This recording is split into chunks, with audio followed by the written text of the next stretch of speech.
Bonjour chers amis, il est écrit dans les Pirkei Avot, Dan, l'école Adam, les caves Zérout. Jugeons toujours bien notre prochain. Ayons toujours un regard positif sur notre prochain. Le Pirkei Avot nous explique, en vérité, tellement il est important d'avoir toujours un regard positif sur l'autre. Et pour étayer un petit peu ces Pirkei Avot, je voudrais vous raconter une petite histoire qui m'avait vraiment beaucoup marqué. On nous raconte ici l'histoire d'un monsieur qui était un directeur d'institution de Torah, d'accord, un rabbin certainement, ou un rosh yeshiva, et puis malheureusement il rencontrait de grandes difficultés financières. Il ne savait plus comment faire pour se sortir de la situation dans laquelle il était. Tous ses donateurs, etc., l'avaient déjà aidé, et puis il ne s'en sortait pas. Et il a été voir son Rav pour demander un conseil. Et son Rav l'a écouté attentivement, et lui a dit, tu sais, mon cher élève, je ne peux pas t'aider. Moi-même, je suis déjà dans des difficultés, j'ai du mal à m'en sortir, je ne peux pas t'aider. Par contre, je vais te donner un téléphone et l'adresse d'une personne que tu vas aller voir de ma part. Peut-être que cette personne pourra faire quelque chose pour moi, pour toi. C'est c'est quelqu'un de généreux qui pourra certainement t'aider.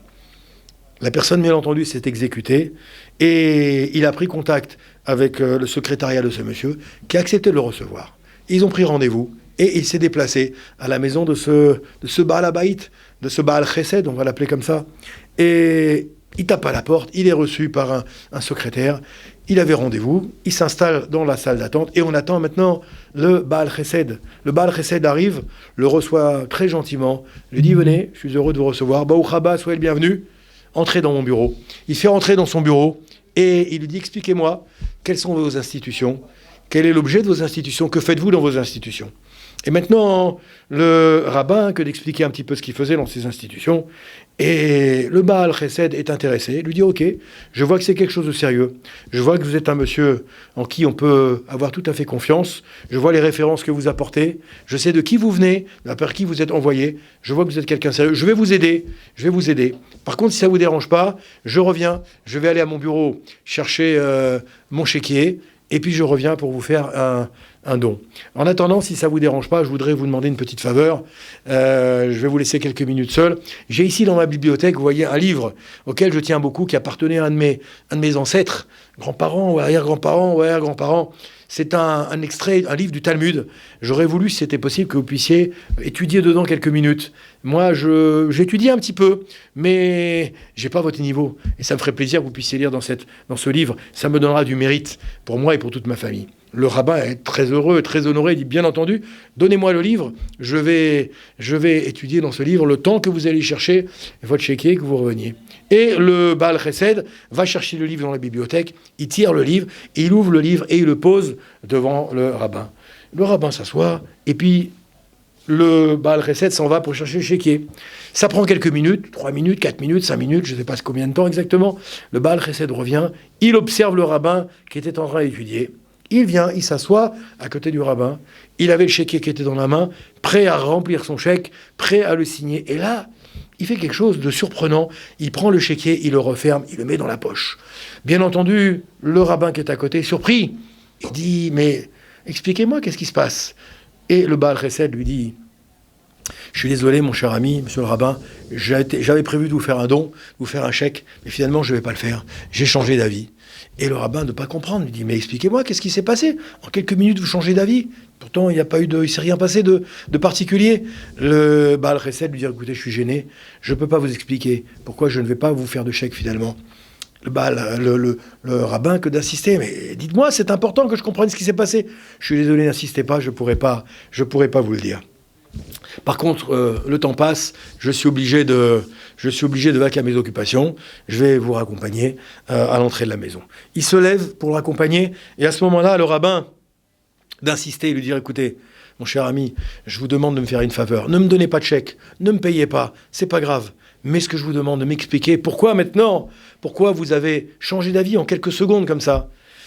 Alors le Baal Chesed est gêné, lui dire « Écoutez, puisque vous insistez, je vais vous expliquer. Mais encore une fois, ne me voulez pas si je vous fais rougir, si je vous mets un petit peu à mal. » Il dit « Allez-y, Bechavod, expliquez-moi. » Le Baal Chesed lui dit « Vous savez, j'ai observé que pendant les 3-4 minutes où je suis parti, je vous ai mis la Guémara devant vous et je vous l'ai posée à l'envers, sans faire attention. Je vous ai mis le texte de la Guémara à l'envers de là où vous étiez.